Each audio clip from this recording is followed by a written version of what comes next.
Buyurun. Şimdi sizin söylediğiniz bu Rusya meselesinde 2 gündür tuhaf bir durumu biz takip ediyorum daha doğrusu. Şimdi bu özellikle Ankara ve Şam arasındaki normalleşmede hocam Rusya, ben hep şu tabiri kullanmıştım.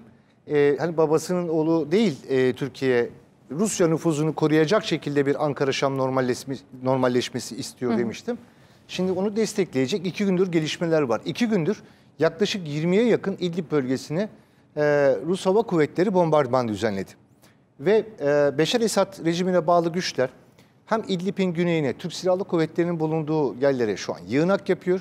Gene başta Halep, Tel Rifat vesaire olmak üzere yığınak yapmışlardı. Fakat bu Rus bombardımanlarının arkasından bugün tuhaf bir şey oluyor. Bugün Halep'in batısında Atalip beldesini hem İranlı milisler hem Esad rejimi vuruyor. 2 çocuk hayatını kaybetti. Bu arada İdlib'de Heyet Tahrir Şam alarm durumuna geçti. Halep'in batısında gene Ancara bölgesinde Esad rejimi gene füze rampaları imha edildi. Türk Silahlı Kuvvetleri tarafından, altını çizerek söylüyorum. Burada devam ediyoruz. Aynel Arap batısındaki Zormar ve Şeyhler köyünde bulunan PKK hedefleri vuruldu. TSK topçu birlikleri tarafından. Gene muhalifler Serakip beldesinde bulunan Esad rejimi hedeflerini vurdular. Mare kasabası çevresinde Suriye Milli Ordusu güçleriyle YPG'li PKK'lılar arasında çatışma çıktı. Ve geldiğimiz nokta şu an Türk topçu birlikleri de Serakip'te Esad rejimi ve İranlı milislerin füze rampalarını, roket rampalarını vuruyor. Şimdi geldiğimiz noktada biz bakın Lübnan vesaire konuşurken, Golan konuşurken değerli hocam görebildiğimi bilmiyorum o fotoğrafı. O İsrail tanklarının fotoğraflarına ben ulaştım hocam.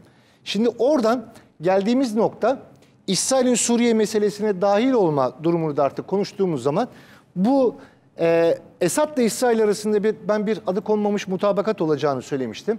Rus askerleri de geri çekildi o Kuneitra bölgesinden 18 kontrol noktasından.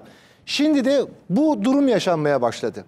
Ve yavaş yavaş Beşar Esad, İranlı milisler tuhaf bir Suriye'ye doğru gidiyoruz. Bakın yakın zamanda göreceksiniz Suriye meselesi 10 gün 15 güne kadar en geç bir aya kadar Lübnan'dan Türkiye gündeminde daha fazla konuşulmaya başlanacak. Birileri Ankara-Şam arasında bu Rusya mıdır ya da İsrail desteğiyle Rusya mı bozmuştur? Bunu bilmek mümkün değil. Ama Amerika Birleşik Devletleri'nin de Suriye'de Rusya ile bir koordinasyonu olduğunu unutmayalım. Burada birileri bir şeyleri bozuyor ve yeniden şekillendirmeye çalışıyor. Yani İsrail üzerinden gene Suriye'nin güneyine taşınıyor. Esad ve İranlı milislerle Suriye'nin tamamen güneyinden kuzeyine mi taşınacak? Bunu bilmiyoruz. Ama Suriye'de biraz önce söylediğim bu karşılıklı çatışma ve bombardımanlar uzun zamandır görmemiştik. Bir kez daha söylüyorum, 2 gündür Rus Hava Kuvvetleri en az 20 kere İdlib'e bombardıman düzenledi. Bu da anormal bir sessizlikten sonra fırtına öncesi sessizlikmiş. Şu an mesela kıyamet kopuyor Suriye'nin kuzeybatısında.